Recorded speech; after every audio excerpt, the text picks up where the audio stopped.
فاجأ لاعب مغربي محترف الجماهير المغربية والجامعة بقطع علاقاته بكل ما يخص كرة القدم المغربية بعد الذي حدث له مع مدرب أسود الأطلس وليد الركراكي، ويسير في الطريق لتمثيل الجزائر بدلا من المغرب على الساحة الدولية.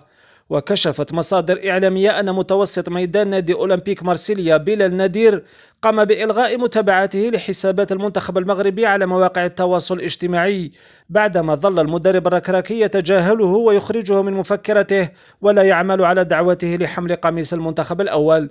وعبر لاعب مارسيليا عن غضبه جراء ذلك بإلغاء متابعته لكافة حسابات منتخب المغرب على مواقع التواصل الاجتماعي. وتخشى الجماهير المغربية أن يتسبب قرار تجاهل الركراكي للاعب بلال نادير المنحدر من أب مغربي وأم جزائرية في تغيير اتجاهه كي يلعب مع المنتخب الجزائري في الفترة المقبلة، ليسير بذلك على خطى زميله داخل مارسيليا إسماعيل بن ناصر الذي تألق بشكل كبير مع الخضر وتوج معهم بلقب كان 2019 بمصر. وأنتم مشاهدينا، ما رأيكم في مستقبل اللاعب بلال نادير؟ وإلى أي منتخب تتوقعون انضمامه، الجزائر أم المغرب؟ شاركونا بتعليق أسفل الفيديو، ولا تنسوا الاشتراك ولايك ومتابعتنا ليصلكم كل جديد.